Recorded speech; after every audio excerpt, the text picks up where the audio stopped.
sejam todos muito bem-vindos, muito bem-vindas ao Quem é Você, junto com a TV Interação e o Portal Hortolândia.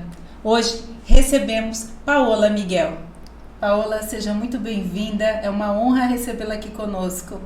Muitíssimo obrigada, Madalena. Quero agradecer aqui o convite, quero agradecer a todo mundo também que está nos assistindo. Paola Miguel é vereadora na cidade de Campinas, está aqui em Hortolândia sempre. Vou dizer sempre porque vira e mexe você está aqui na nossa cidade e é sempre muito bom recebê-la aqui em Hortolândia. A gente sabe já das parcerias que você tem aqui e para nós é muito bom estar junto com você também, viu, Paola? E vamos começar o nosso programa perguntando quem é você. Bom, quem é você, né? É uma pergunta muita gente me faz, na verdade. E eu sempre começo essa história, né? Contando um pouquinho de como a militância começou. Então, eu sou filha de professora, sindicalista, mãe solo. Então, eu estava sempre nas atividades junto com ela. Estava sempre... ela ia numa manifestação, num ato, numa reunião. Eu estava junto com ela justamente porque ela não tinha quem me deixar. Disso ela se filiou ao PT, né? E eu ali também participando das reuniões partidárias, mas até que era meio chato, né? Eu tá ali com a minha mãe e tal, os amigos dela, até que chegou 2013, quando teve um aumento de passagem em São Paulo, depois aqui em Campinas também. E aí teve aquele movimento, né? Aquelas marchas de junho, né? Que começou pelo movimento Passe Livre, mas acabou expandindo, que não era só 20 centavos. Sim. Então, ali foi o primeiro momento que eu fui pra rua com os meus amigos, né? A gente foi pra rua pra lutar, justamente para que a gente conseguisse ter acesso ao nosso lazer, que para quem sabe, né? Praia de Campineira é shopping, então pra gente conseguir ir no final de semana ir no shopping. E ali foi quando eu comecei a militância a partir dos meus amigos, da minha ótica, com as minhas pautas, né? Com a minha prioridade. Me aproximei muito mais da juventude do PT naquele momento, para entender por que a gente fazia ato, por que a gente fazia manifestação, por que a gente soltava manifesto, nota, e ali eu me tornei secretária de junta de juventude, depois secretária de juventude, até que chegou 2018, né, quando a Marielle foi executada, né, brutalmente no Rio de Janeiro, e ali foi um momento que eu pensei assim, putz, ela que era uma mulher conhecida nacionalmente, né, a quinta mais votada do Rio de Janeiro, que estava na grande mídia, se ela foi ceifada, né, quem dirá eu, né, que sou Sim. igual a ela, só que não tenho toda essa notoriedade, né, que sou apenas uma militante. Então, conversando com o meu grupo político naquele momento, né, a gente decidiu que a gente deveria ter uma candidatura mais próxima da população, meu nome foi escolhido, e ali foi quando eu comecei minha vida militante ainda, mas de uma outra ótica, né, enquanto candidata. Então, fui pra rua, ouvir as pessoas, conversar com as pessoas, Sim. entender um pouco melhor. A gente se conheceu naquele momento também ali em 2018. A gente foi muito exitoso ali, a gente conseguiu fazer 10.500 votos. Voltei para iniciativa privada, sou formada em engenharia de computação, então voltei para trabalhar como programadora. Sim. Em 2020 a gente parou, pensou assim, será que dá? Será que dá para ser, né? Me coloquei enquanto candidata de novo. E ali mudou bastante o modelo de campanha, porque Sim. a gente estava na pandemia, então tudo fechado, não tinha como sair de casa, a gente começou a fazer live, mas a gente conseguiu ser muito exitoso. E estamos aqui hoje com o mandato em Campinas, que é uma cidade coladinha com Hortolândia, então muitas das pessoas que a gente conversa, às vezes elas moram em Campinas, mas acessam todos os serviços de Hortolândia, ou então o contrário, moram em Hortolândia e acessam todos os serviços de Campinas, ou então são pessoas que moram tão na divisa que elas não sabem falar assim, se elas moram em Campinas ou em Hortolândia. Conheço pessoas assim. E é isso. Complexo esse quem é você, né? Que a gente Complexo. Tem que fazer uma pincelada de quem a gente é. E a Paola falou muitas coisas que diz muito sobre ela, aliás, diz tudo sobre ela. E também diz também um pouquinho da sua militância no decorrer aí da sua vida. Você falou que é filha de mãe solo, tem irmãos, irmãs? Não, sou... Filha única? Filha única. Ai, gente, filha única é o sonho de quem? Da maioria das pessoas, né? Porque todo mundo que tem irmão quer ser filho único. Minha mãe também é filha única, então somos uma família pequena. Ai, olha, gente, eu não posso dizer a mesma coisa, viu, Paola? Porque minha família é gigante. Gigante, mas eu gosto. Eu gosto.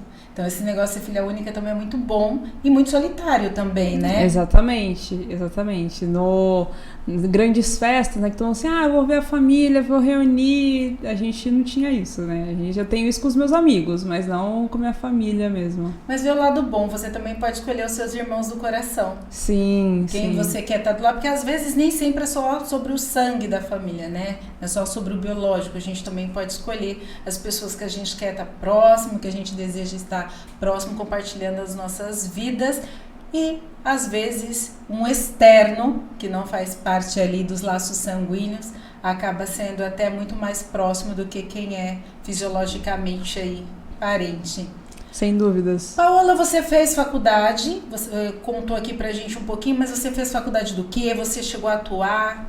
Sim, eu sou formada em engenharia de computação, né, pela PUC Campinas. Antes disso eu fiz técnico em química, mas percebi que não era pra mim. Aí, pra não tentar errar na faculdade, eu fiz técnico em informática no Cotuca. Trabalhei, né, como programadora por algum tempo em Valinhos. Trabalhei em Campinas também. Fiz a faculdade. Trabalhei bastante, né? Trabalhei desde o meu 4º ano de faculdade ali, dei uma parada na faculdade, depois eu me formei e trabalhei 2 anos numa multinacional que muita gente que é de Campinas e Hortolândia conhece aqui, que fica na rodovia. Tudo como programadora, full stack, né, pra quem é da área. Foi IBM? Não, uma outra. Uma outra? Pode falar que não tem problema não, aqui é tudo certo. A Dell? Não, trabalhei na Bosch. Olha lá, tá vendo? Fazendo propaganda pro monte e foi a Bosch, gente. Olha isso! Viu IBM, viu Dell, então. Patrocina junto, a gente. Viu? Bosch, tô aqui. Então é isso, né? Os merchan, tem que fazer. Agora a gente vai citando o nome, porque Hortolândia é uma cidade tecnológica total, fica meio complexo aqui pra gente, que tem um monte de empresa, que a gente conta muito com elas também, que incentiva vários projetos sociais aqui da nossa cidade, então tem essa parceria boa. Bom, Paola, então você já contou aí pra gente, e você falou também na sua apresentação sobre a sua militância política, que começou antes mesmo de você saber que era militância. Não, é isso, assim, a primeira lembrança que eu tenho com a minha mãe era que ela foi participar de um congresso, que era em outra cidade, não tinha quem me deixar. Ela foi na escola para pedir que eu pudesse ficar uns dias sem frequentar as aulas, e foi na Árvore da Vida em Sumaré, né, o congresso ali da PUESP. Então, eu ali na creche, né, naquele momento, eu tinha 10 anos nisso, assim, a minha primeira lembrança mais forte com relação a essa militância. Depois disso, eu participei de diversos atos, reuniões, encontros, e eu lembro que era muito... Chegou um determinado momento, né, assim, mas eu tenho que acordar cedo pra ir, né, ficar lá com as pessoas que eu não converso, ficar agora o nem dia dorme. inteiro. Exatamente. Agora nem dorme. Exatamente. Mas ali foi onde começou, assim, de fato, a gente vai absorvendo de uma certa maneira as coisas, né? A importância da educação, a valorização do professor, de como que a escola pública de qualidade consegue mudar e revolucionar as nossas sociedades, né? Foi ali que comecei a entender um pouco melhor, mas eu não sabia que era militante ainda. Sim, a gente às vezes não tem essa consciência. Então, por isso que mesmo que eu sempre falo, que tem muitos militantes que começam a ser militantes antes mesmo de descobrirem como militantes. 2013, foi um divisor de águas para você? Sem dúvidas, sem dúvidas. 2013 foi... eu já participava, como eu falei, né, dos atos ali com um pouquinho mais de consciência, que era do porquê ir, mas geralmente eram atos para valorização dos salários, né, dos professores. E aí 2013 foi quando eu fui pra rua com os meus amigos mesmo, assim, a gente falou assim, não, vamos pro ato porque a gente tem que protestar, porque é um absurdo o aumento que teve aqui, lá em São Paulo eles conseguiram revogar, a gente tem que revogar aqui também. Então o movimento Passe Livre eu sempre estava ali acompanhando e participando, porque a passagem de Campinas sempre foi muito cara e a gente não conseguia A gente não tinha carro, né? Então não tinha como a gente muitas vezes ir num show, num evento, ir pro shopping, né? Como eu falei aqui. Então a gente foi pra rua. Tinha um amigo nosso que tinha. O pai dele emprestava o carro pra ele às vezes. Aí a gente pegou, fomos até a Moreiras, né? Ali perto do Oba, lá em Campinas. Depois de lá a gente pegou um ônibus, porque não tinha como chegar no centro de carro naquele momento. A gente foi, descemos na João Jorge e fomos descendo até a prefeitura, porque o centro estava completamente fechado naquele dia.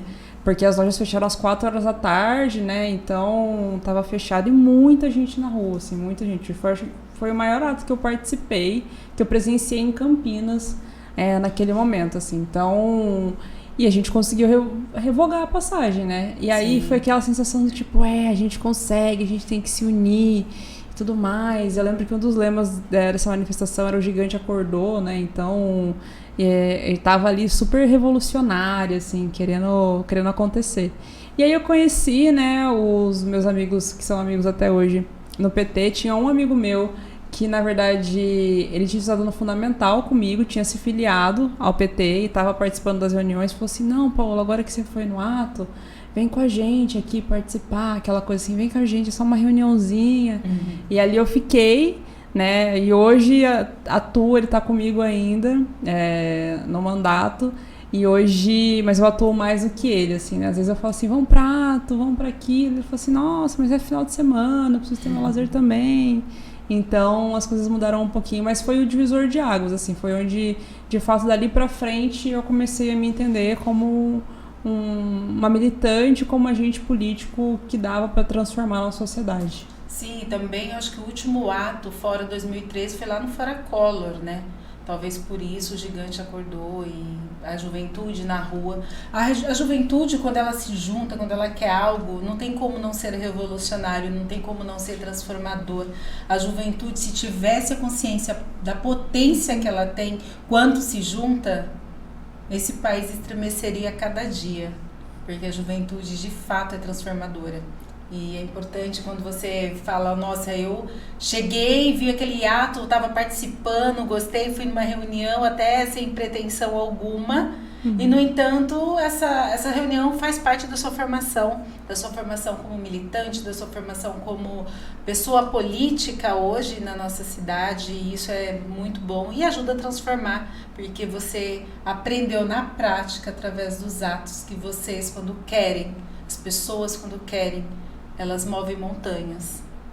Não, é isso. E eu acho que ali, né, como você disse, assim, antes a gente tinha algumas outras manifestações, mas muito pontuais, assim. Sim. Então, o Movimento Passe Livre, anualmente ele ia para as ruas, né, a gente participava ali de algumas manifestações. A Marcha da Maconha também, tradicionalmente indo, mas era uma pauta muito pontual, assim. E naquele dia eu vi pessoas de todas as classes, assim, né, reunidas, assim, de todas as idades. Era protagonizado pela juventude ali, mas tinha pessoas mais velhas, inclusive, pedindo com cartazes. Então tem essa sensação de que a manifestação vai para além daquilo que você conhece, né, além das pessoas que você conhece, porque o Movimento Passe Livre era protagonizado pela juventude, mas apenas por ele, né, não tinha outros agentes e atores ali, né? Então, quando a gente foi pra rua, né, todo mundo vindo junto, e um ato gigantesco como foi aquele, né, a ponto de fechar o centro de Campinas, dá uma sensação, né, de revolução, né, de poder, de possibilidades, de que as pessoas não vão passar por cima de nós, porque nós somos o povo, e nós que estamos aqui para organizar e determinar o que esse país vai fazer. Foi quando mudou a chavinha em mim, assim, então foi fantástico. E a sua primeira candidatura foi para deputada ou veio a vereadora antes? Não, foi para deputada federal em 2018, né? Depois da execução da Marielle, foi um momento também, acho que foi um outro momento, né? Que eu me entendia como agente político, então a importância de organizar, não só de participar, de estar de corpo presente nos atos, mas de organizar os atos, né? De mobilizar as pessoas. E em 2018 foi quando... Sorry. Desculpa, gente. Mas em 2018 foi quando, depois do assassinato da Marielle, foi quando eu fiquei... Meu Deus, sabe? Tipo, ela era a quinta mais votada do Rio de Janeiro. Sim. Que tava ali fazendo história justamente por ocupar aquele espaço de uma maneira diferente, né? De realmente levar a voz do povo ali pra dentro. E aí eu pensei o seguinte, fisicamente sou muito parecida com ela, né? A gente tem a mesma origem, a gente o mesmo cabelo black, somos mulheres negras, a Marielle faz parte da comunidade LGBT, eu também faço parte.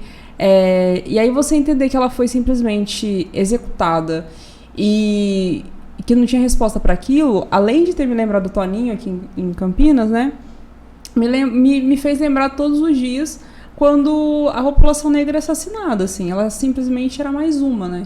Então, a partir daquele momento, foi quando aquela coisa, né? Enquanto for uma só, né? Enquanto for apenas a Marielle, é muito fácil de você ir lá e ceifar a vida dessa pessoa e acabar com suas ideias. Mas a partir do momento que você tem sementes, né? Isso não é tão simples assim. Então, sim, foi onde começou a surgir o meu desejo, mas ainda com muito medo, né, de se daria certo, se não daria, porque você, Madalena, que foi candidata, sabe que ser candidata é uma, assim, campanha, ela muda, a conjuntura muda todos os dias, né, mas em campanha ela muda de manhã, ela muda à tarde, ela muda à noite, então muito do que você planeja, ela vai saindo do controle, assim, você tem que refazer esse planejamento, então é muito desgastante, especialmente para nós mulheres, ela é uma exposição, né? Ninguém está ali para cuidar de nós, né? Enquanto outras candidaturas conseguem ter o seu respaldo, né? Serem cuidados, né? A gente não, a gente ainda tem a sobrecarga do trabalho, a sobrecarga do cuidado, mas eu tinha um grupo político que naquele momento entendia que era necessário a gente fazer esse debate de igual para igual, né? De a gente apresentar uma candidatura que conseguisse entender e dialogar com a população mais empobrecida, mas a população que estava morrendo. Então, meu nome foi escolhido naquele momento para ser candidata a deputada federal. Não foi uma campanha fácil, foi uma campanha muito difícil, mas ela foi uma campanha, por outro lado, muito prazerosa, assim, né?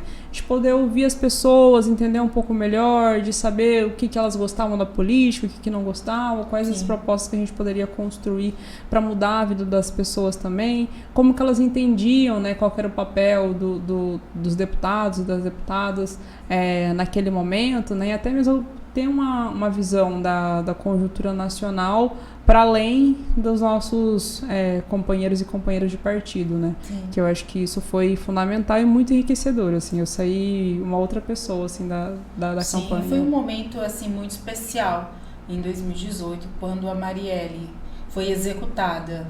É importante que a gente fale isso, que não foi uma morte qualquer, por mais que a gente fala que que pode estar na estatística de uma mulher negra, uma mulher LGBTQIA+, enfim, mas uma mulher morta, a gente não pode comparar a morte da Marielle como uma morte qualquer, porque aquela morte, ela tinha um recado muito claro, principalmente para as mulheres na política, em especial as mulheres negras na política, porque sabemos que somos a minoria nos parlamentos brasileiros e essa minoria muitas vezes faz muito barulho, porque a pauta da mulher negra tem urgência, a pauta da mulher negra ela é para ontem, então as que entendem essa pauta, elas chegam com vontade e elas falam, gente, tem que falar o que precisa ser dito, e a Marielle trazia muito isso nela. Ela pautava, ela falava da polícia, ela falava da milícia, mas ela também acolhia a polícia.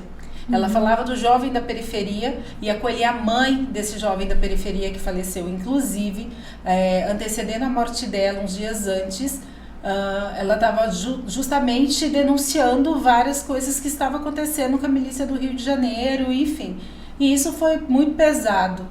E executaram, e infelizmente ainda não tem resposta, porque todas as investigações levam para pessoas que estão no poder, e se falar o nome, essa pessoa cai, então ela é blindada de todas as formas, mas já há indícios muito fortes.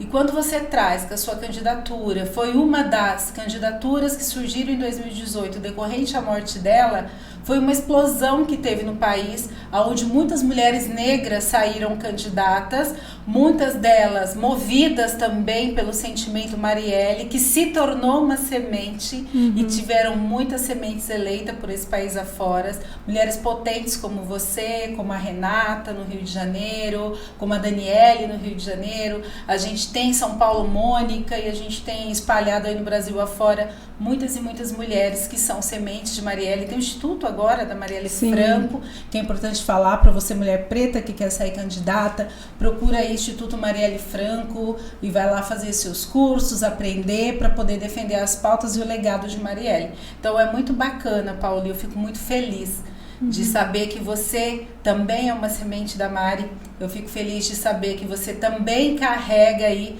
o legado dela nas suas pautas, no seu dia a dia. E eu sempre vejo que no dia 14 de cada mês, que é o dia que a Mari se foi, você sempre está lá tentando fazer alguma coisa, postar alguma coisa, inclusive fazer políticas públicas voltadas em coisas que ela já pautou. Isso é muito bacana e todo mundo só tem a te agradecer por isso, porque enquanto tiver uma pessoa nesse país levando o legado da Marielle, isso significa que a Mari ainda estará viva entre cada um de nós, mesmo que já se foi, e olhando e cuidando de cada uma de nós, porque agora ela faz parte da nossa ancestralidade, né? Não, a Mari é uma das nossas. É isso, assim, a gente na campanha, a gente assumiu o compromisso com o Instituto Marielle Franco também. Então, logo no primeiro ano a gente lançou o pacote Marielle, né, que engloba 9 projetos, Espaço Coruja, o dia 13 de Benguela, a gente adicionou 2 projetos, que é o dia, uma homenagem póstuma para Marielle, e o dia de enfrentamento Marielle Franco à violência política de gênero, em especial para as mulheres LGBTs, da periferias, negras. Então a gente tem trazido isso, né? E o fato de não ter resposta para esse crime, e esse dado que você traz, mostra pra gente como que a justiça é falha para nós, mulheres negras, né? Então, até o acesso à justiça, quando a gente fala, né, na população negra, ela é prejudicado, assim. Então, e esse crime, a gente precisa ter resposta, né? A gente sabe o que aconteceu, sabe onde aconteceu, todo mundo imagina quem sejam as pessoas, quem estava lá no dia, né, para tirar, a gente sabe quem que foi também. Sim. Mas o mandante, a gente precisa que essa pessoa seja punida e condenada, até para mostrar que nesse país é feito justiça, né? E a semente de 2018 brotou em 2020, e essa sementinha está crescendo. Vem aí, Paola, né? Nossa vereadora de Campinas.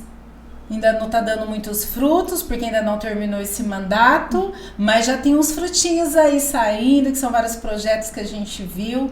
E a Paola, como vereadora em Campinas, não tem como não falar disso. Uma parlamentar eleita pela cidade de Campinas sofreu um ato de racismo que não é nenhuma novidade para nós. Isso é um absurdo. Mas não é nenhuma novidade para esse Brasil, para esse país que é genuinamente racista. Tem muita coisa que a gente precisa fazer ainda para destruir o racismo no nosso país. Mas Paola sofreu um racismo e teve uma repercussão enorme. Queria que você comentasse um pouquinho desse acontecido, a proporção que ele tomou e o que vocês fizeram, o que estão fazendo. O dia em si ele é bem doloroso, né? Sim. Porque a gente estava... É importante ressaltar que a gente estava na Câmara e tinha um grupo de pessoas que estavam lutando contra o passaporte da vacina, né? De ter essa exigência quando você chega nos locais para você apresentar a carteirinha de vacinação. As pessoas não estavam lá por minha causa, esse projeto não estava na pauta, então eles simplesmente foram para lá. E todo momento que a gente subia na tribuna, né, falando a gente, porque eu, a vereadora Mariana Conte, a vereadora Guida Calisto, outros vereadores, até mesmo da base, subiam, existia um clima, né, muito tenso de vaias e xingamentos, mas até aquele momento de cunho político, né? Então, comunista, você não me representa, né? O barulho era muito alto, então dificultava a gente ter uma concentração ali para falar, mas nada...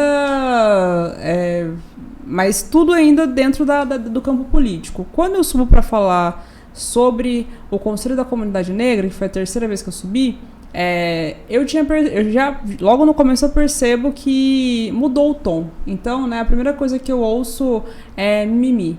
É mimimi. Depois eu sou interrompida, né, vem a confirmação daquilo que está sendo dito por outros vereadores. O presidente da casa falou que esse tipo de postura não vai ser tolerada e tudo mais, pede para continuar. Eu continuo e aí, num determinado momento, eu ouço...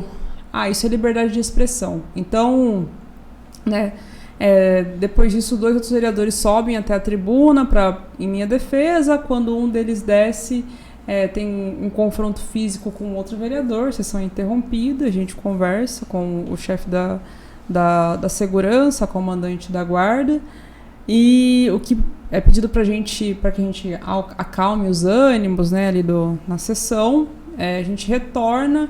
E um vereador bolsonarista, né, que foi quem levou essas pessoas para lá, a primeira coisa que ele faz é subir na tribuna e inflamar as pessoas, mais uma vez, para aquele conflito, assim. Eu, no dia seguinte, fui para a delegacia, né, fazer um boletim de ocorrência, relatando tudo o que tinha acontecido. Os outros vereadores me acompanharam também para serem testemunhas do caso. O caso foi transferido não vou lembrar qual delegacia que era, mas para a DIG, onde outros vereadores deram depoimento, inclusive testemunhas que viram quem foi a pessoa, eu consegui identificar. E o processo começou a correr. Depois disso, o vereador bolsonarista, né, que levou as pessoas para lá, contratou uma perícia de um perito, né, o perito Ricardo Molina, que é o que deu o laudo da bolinha de papel que poderia ter assassinado o Serra e de que o PC Farias não foi assassinado. Famosíssimo perito da cidade de Campinas. Exatamente. E o processo está acontecendo, ainda tá rolando. E teve muita notoriedade, né? Como você disse, né, Madalena? E eu tenho a plena consciência que isso só teve porque tudo que aconteceu ali foi filmado, tinha inúmeras testemunhas do que estava acontecendo ali. Então teve notoriedade, a justiça, apesar de ser lenta nos primeiros passos do processo, ela foi bem rápida. Então, para chamar as testemunhas, pegar todo o material de vídeo, esse processo foi bem rápido. Então, foi antes do final do ano que tudo isso aconteceu, né? Isso aconteceu, o dia do episódio na Câmara foi dia 8 de novembro. Antes de dezembro, antes do recesso, já tinha todos esses passos que eu comentei aqui caminhados. Então, e eu sei que isso não acontece no dia a dia, assim, isso não acontece com as pessoas que sofrem o racismo dentro da empresa, ou então um dia na rua. A gente acabou de ver um caso no Rio de Janeiro que mais de um ano depois que o caso veio à tona, porque as imagens foram liberadas, mas foi mais de um ano depois. Então, sem pressão popular, esse tipo de coisa não acontece. E o que eu busco, assim, né, é justiça, porque quando essas pessoas fazem isso, né, quando a pessoa está no shopping e ela agride a outra, né, e fala assim, eu sou racista mesmo, ela tem a certeza da impunidade. Sim. Ela tem a certeza de que aquilo, né, com ela não vai acontecer nada. Né? Então, essa mentalidade que a gente precisa mudar. O racismo, ele é um crime inafiançável, injúria racial é também um crime, que a gente tem lutado, inclusive, para que ele tenha os mesmos termos do racismo para ser inafiançável.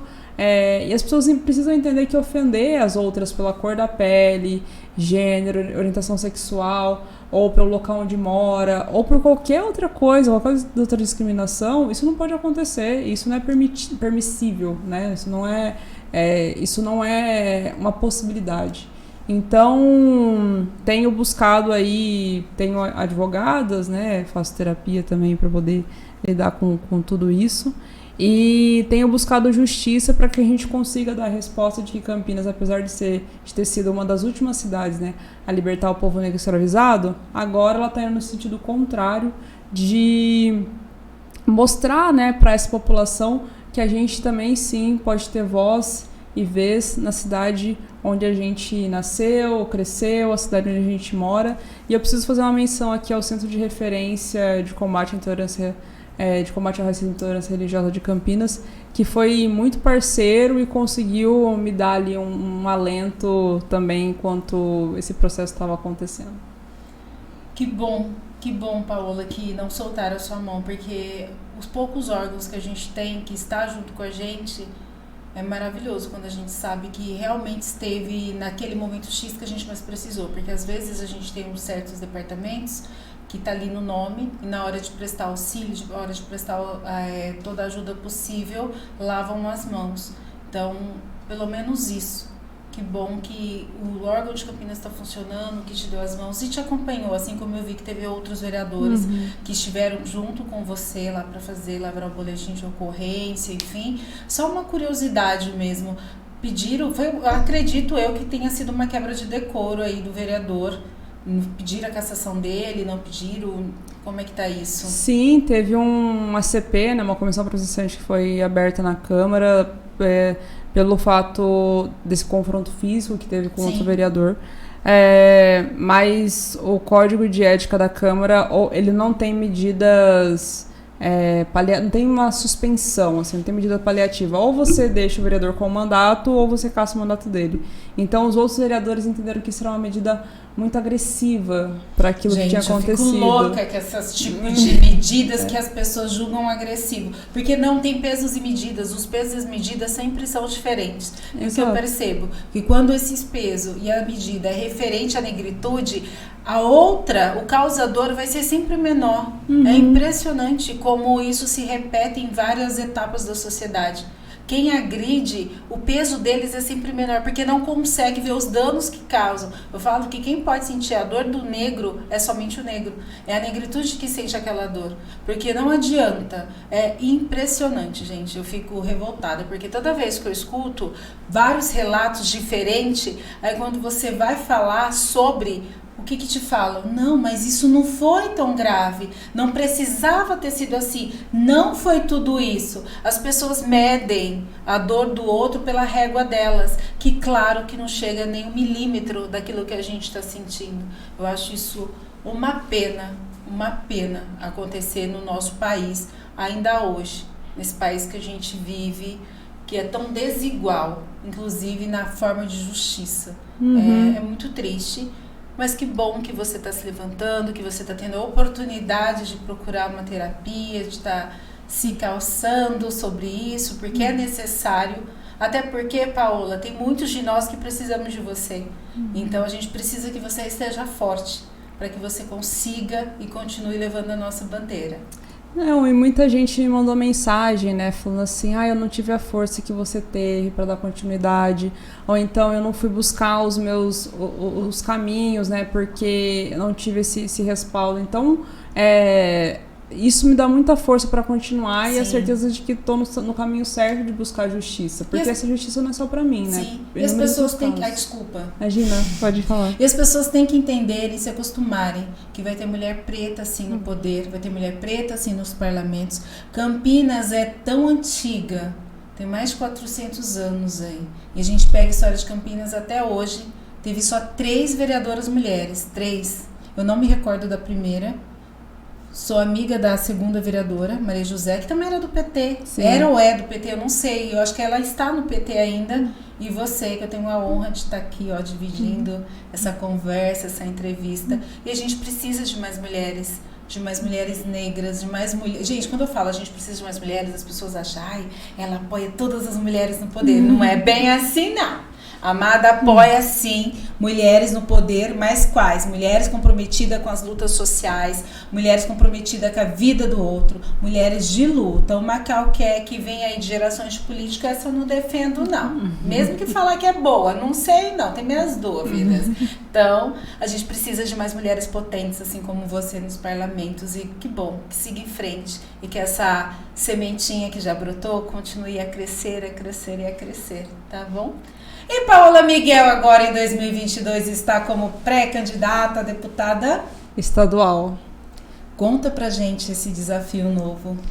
É um grande desafio, assim, né? Mas logo quando a gente assumiu o mandato, muitas das pautas que chegavam pra gente eram pautas que a gente não conseguia dar vazão, né? Então, quando a gente fala da educação, né, ali no âmbito do ensino médio, que é a nossa maior parte do nosso público, as pessoas reclamavam dessa reforma que está tendo no novo ensino médio. Quando falam de segurança pública, né, a gente tem o caso agora do Bassoli, que a gente teve um bairro sitiado ali por mais de 10 dias, com um abuso policial. Então, muitas dessas coisas chegavam antes pra gente e a gente não conseguia dar essa vazão que a gente gostaria de dar, né? Então, a gente começou a discutir isso, né, com um pouco mais de profundidade, né?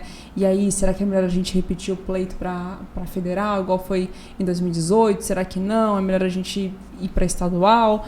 E aí a gente, conversando muito, principalmente com as pessoas que nos apoiaram, né, as pessoas que estavam sempre na nossa volta, na nossa luta, a gente colocou, a gente decidiu, né, por essa pré-candidatura que, de novo, não é minha, né, é nossa, é de todas nós, para estadual, muito para lutar, né, por uma educação de qualidade, uma segurança pública que seja para nós também, a população negra, uma saúde pública de qualidade, onde a gente consiga ter acesso a, não só quando a gente estiver na beira do abismo, mas também fazer processos contínuos de visitas, de consultas, com acesso a medicamentos, para que a gente consiga discutir também uma distribuição de terra e renda de forma mais igualitária, quando a gente fala das terras estaduais ali, das terras municipais que estão na nossa região, mas elas ficam ali só esperando a especulação imobiliária, não são dadas nenhuma continuidade,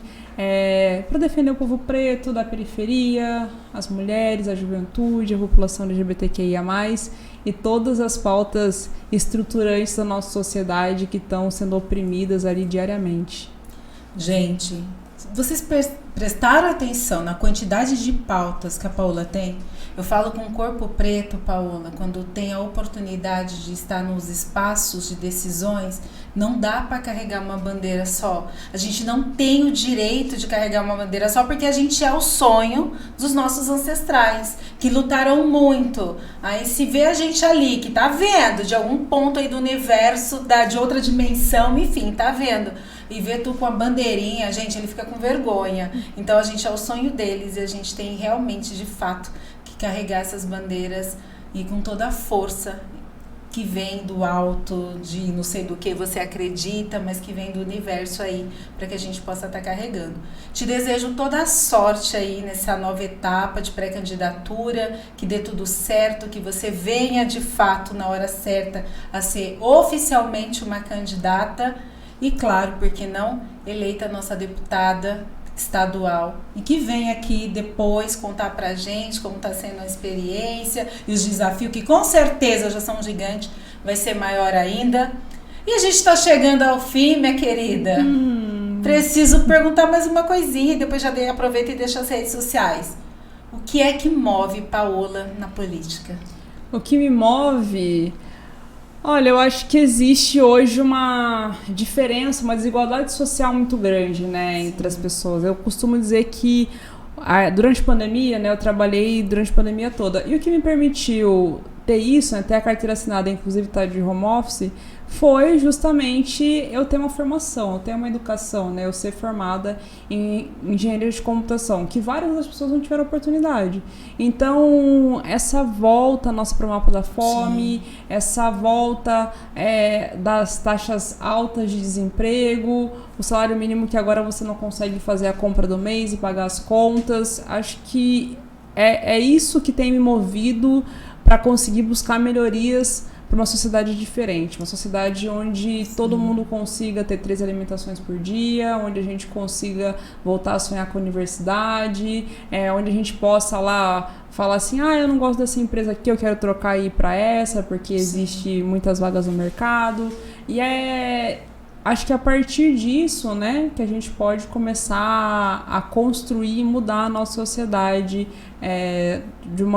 pensar na sociedade de uma outra forma.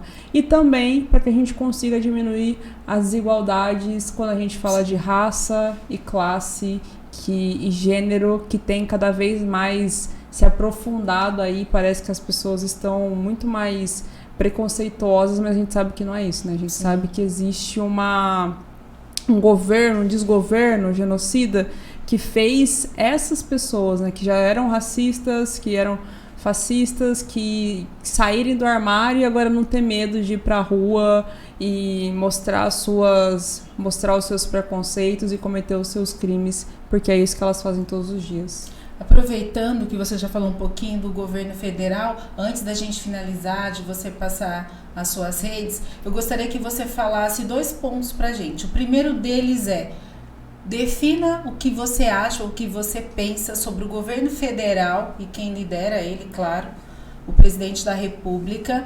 E eu gostaria também que você falasse quem que você vai apoiar. Olha, gente, que surpresa. A pergunta, eu tô fazendo pra ela, eu não sou lesada não, mas eu preciso perguntar, tá bom? Quem que você vai apoiar para presidente e qual a sua expectativa? Não, assim, ó, falar do genocida que a gente tem no poder hoje é falar de uma falta de uma política econômica, é falar do aumento do combustível que fez a gasolina chegar a R$7, é falar do preço do óleo, do café, do arroz. Hoje quem come carne é quem tem luxo, né? E a gente teve um tempo onde isso não era uma realidade. É você falar da carteira intermitente, que não dá garantia nenhuma para esse contrato intermitente, não dá garantia nenhuma para o trabalhador, para a trabalhadora. Falar desse processo, né, que a gente está vendo de uberização, que já existia antes com as mulheres, né, que vendiam Avon e Yakult, mas que agora se acentua e faz inclusive as pessoas pagarem para trabalhar. Então, é falar de um governo que não está nem um pouco preocupado com o povo, é um governo que está simplesmente preocupado em se manter no poder, inclusive com práticas de corrupção e de armamento do povo, que é a terceirização da nossa segurança pública aí, mas principalmente para fomentar guerras entre nós mesmos, né? E falar de quem eu apoio, gente, acho que não tem como, assim, vai ser primeiro momento, assim, eleitoral, onde o Lula tá como candidato, né? Tá como pré-candidato agora para a presidência. Então isso me alegra muito os olhos, porque eu lembro de diversos momentos onde a política econômica atingiu minha vida, mesmo que de forma indireta. Então minha mãe é de Araraquara, né? Tenho família lá. E minha avó tinha uma geladeira azul. Araraquara é mais quente do que Campinas, apesar de algumas pessoas acharem que Campinas é muito quente, Araraquara é mais quente que Campinas. E lá a gente não conseguia tomar sorvete em casa. Então, quando teve a redução do IPI, né, da linha branca, minha mãe conseguiu dar uma geladeira nova para minha avó, né, a gente conseguiu tomar sorvete em casa pela primeira vez, assim, e isso foi revolucionário, né, porque a gente podia comprar sorvete de pote ali a hora que quisesse.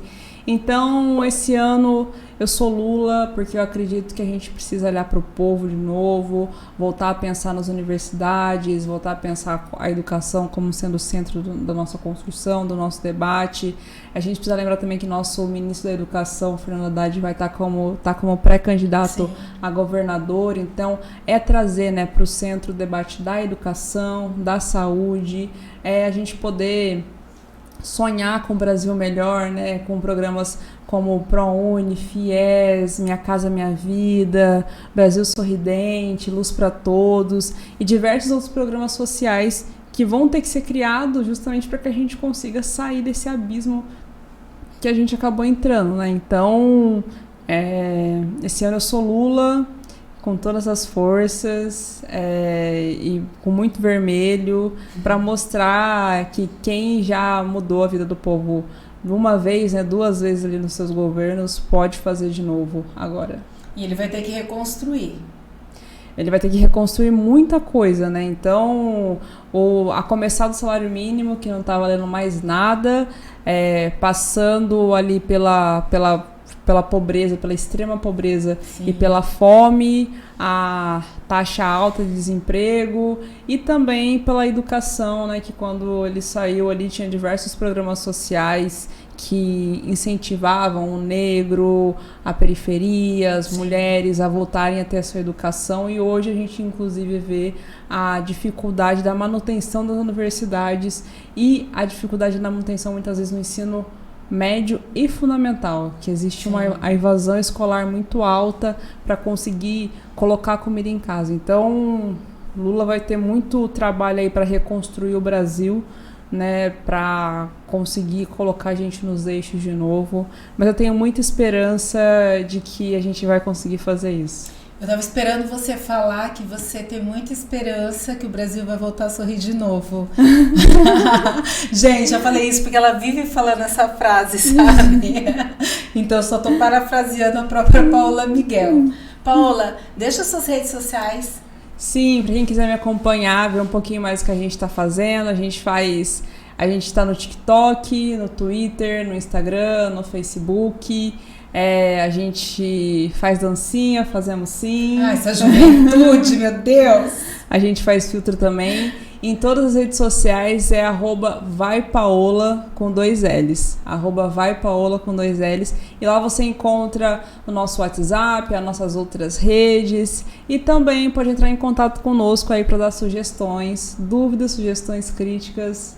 Vamos conversar, vamos sentar, vamos trocar uma ideia. E quem quiser fazer parte da sua pré-candidatura, entre em contato através das suas redes? Isso mesmo, quem quiser discutir, pensar programa, pensar projeto, pensar em ações, só tomar um café mesmo, me busque nas redes sociais, @vaipaola com 2 L's, vamos conversar, vamos trocar, vamos inclusive entender, né, como que tá a nossa conjuntura local aqui para a gente conseguir fazer propostas mais assertivas para nossa região. Obrigada, Paola. Eu agradeço. TV Interação, Portal Hortolândia, no Quem é Você, te agradece. E claro, bem-vinda sempre, foi uma honra tê-la aqui conosco. E vai, Paola! Muito obrigada, quero agradecer a todo mundo que acompanhou a gente até aqui, quero agradecer a Madalena, essa âncora fantástica, todo mundo que ajudou a gente a fazer essa produção aqui acontecer e vocês também que ajudam todos os dias esse programa ficar cada vez mais forte. Obrigada. Eu agradeço.